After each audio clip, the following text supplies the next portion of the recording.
say. Exactly. Yes, the president can have the ultimate say. That's what I was thinking, because that came up a few classes ago, and I thought, well, the president doesn't necessarily have to listen. That's true. But for like, Not advised. for relatively like obscure Supreme Court cases that don't necessarily fall on one side of the political aisle or the other, they might just listen to whatever this advisor says. And you could argue it's even more undemocratic than having at least has to be appointed and confirmed by the Senate justices. And another thing, about what you said before about shouldn't they be elected? Well, I think the problem with that is, and you could always push back, and I know how you can push back, but the problem with that is then the system becomes shamelessly political, and I feel like we don't necessarily want people who, I don't know if it's necessarily a good idea to have it be so political, like you're voting for someone not based on their expertise necessarily, but based off of their politics. And of course that happens today too. The president appoints who's ever going to be, whether if he's conservative, he appoints someone conservative, liberal, you know. But at least, and I was talking to Mr. Cadden about this, at least it's, you know, you have the ideal to strive towards. If it's elections, then you don't even have that. Where it depends how important you think that is, I guess. If you don't mind, I think if we could try another topic as well. Yeah. Just Wait, 'cause- Mikey, what did you want to say?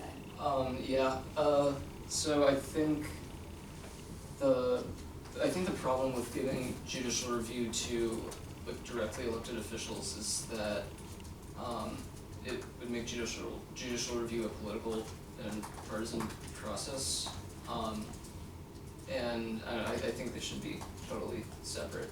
And I mean, I also think elected officials have incentives to get reelected. They, interpret the Constitution whatever way they want, or in whichever way would get them votes, which I think that would be very problematic. So I definitely see why it's problematic that unelected officials have judicial review, but I think the alternative would be worse. Also, how would we deal with the like sitting time?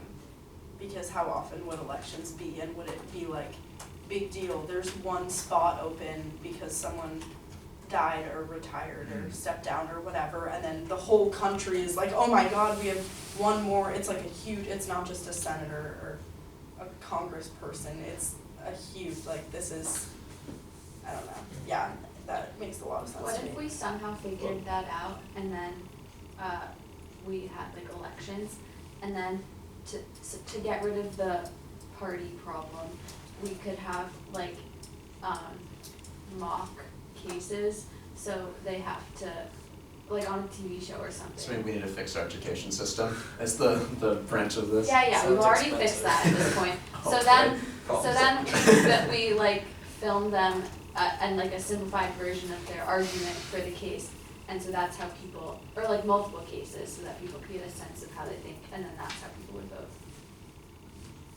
I just want to ask. Really interesting. I do want to ask the question because I feel very lost on my answer. Was this legally sound? Now I don't know if Mr. Cadden's referring to Marbury v. Madison, or going to the court for the ruling or judicial review, but whatever says in that it's Marshall's document. ruling that Marshall's he's asking ruling. about. Okay. I Well, think so. yeah, was Marshall's ruling legal or not? I don't know. My quick version What do is. you mean by legal? Reading. Yeah. Was it accurate, or was Of it? all the documents. This is just the words Mr. Cadden uses. Let's want to go through each document and say how we feel about the way he interpreted them.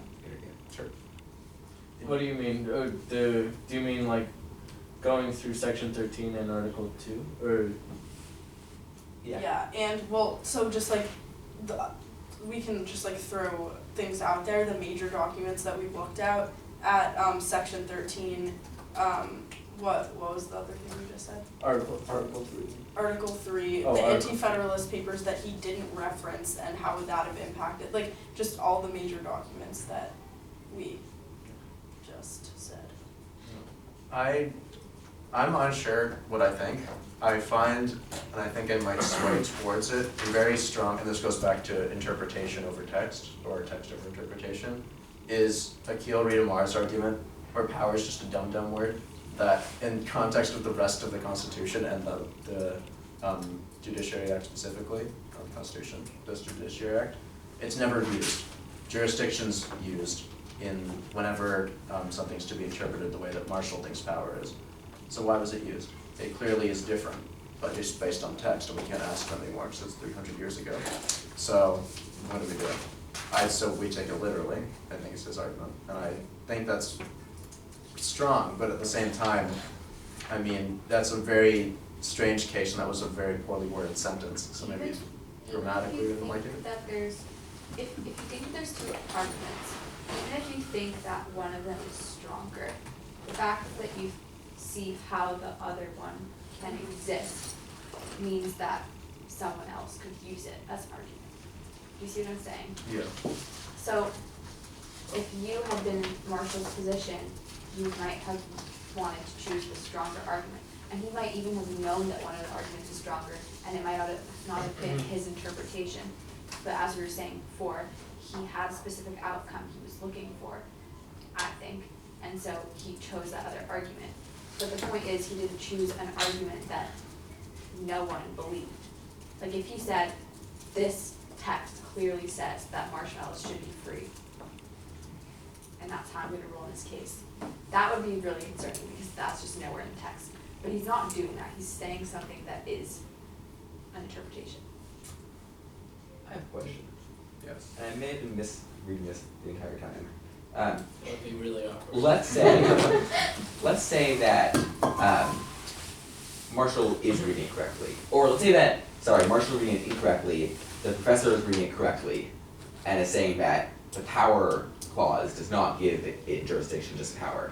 Then wouldn't Marbury not have standing in the first place? Yeah, that's the point. Okay. And then the extension of that, and that was a question from yesterday's class, was why didn't Marshall just dismiss the case because he didn't have standing? Was why did Marshall take the time to establish judicial review? Because that's an extension of what he already said. That's also a good question. I guess you could say, should the idea of judicial review be struck down because it seems like it was not necessarily a conflict of interest, but it was a paragraph for Marshall, when the easy option, that's very clear based on basic law, is that Marbury didn't have standing. Why is he still here? Get him out of here. Right? Why did he have to go farther? So are we finding the flaw of his legal ruling that just the fact that it wasn't dismissed is like he's giving it original jurisdiction in the Supreme Court and it shouldn't have it? Well, that's what Marbury thought it was supposed to be, and then Marshall disagreed. Well, yeah, well, What? I think we can go with that. You have to take the recorder with you. Tom China. It'll be more. Okay. It'll be more That's entertaining. funny, should change the thing to Look over beeping. It'll be more. Documents again. Peeping. So I'm forgetting stuff. Yeah. Just The worst for, part of the bathroom is one of the cameras. That happened in here. Weirdest thing, I would always smile when I was there. And we're like, hey guys. While I was in the bathroom. When you're alone Tom in the China. bathroom? Yes. I somehow knew. wow, interesting. Oh, that was the question. Just Yeah. for, maybe this is just me, that would benefit, I hope everyone will, but can we go through each document and just like talk about any thoughts that we have about them, so, cause they're all kind of jumbled in my head right now. Like overview of what they're saying. Yeah, You mean like how Marshall makes argument, yeah, based start on to it. finish? Yeah, Shall we start with section 13? sure. Where is that? Just use the group Is for that this, this? because it has Oh, I had a. Oh, Yeah, it's it's on in this. handout number 4. Oh, you Yeah. can- So, also section 1, no, just kidding. Okay, so, Section 13 is basically where he got the evidence for what type of case, like what type of jurisdiction or what topic not covered. I do. You have it online though, that's true. if you want to. No, you're good. Thank you. I'm sure we find it somewhere else. Yeah, I think it's just, oh, well, right, this also gets It to really would have been clear. whose interpretation, what do you guys wanna talk about, what what Marshall's interpretation is, or what it could Yeah, actually just be like saying? what Marshall did. Yeah, can we review that? Because I think I just had a dumb realization that I've been messing up this whole time. What exactly did Marshall claim was unconstitutional again? He said that this granted the Supreme Court original jurisdiction over cases involving writs of mandamus, that section 13 did And that. the Constitution says no. And well, he interpreted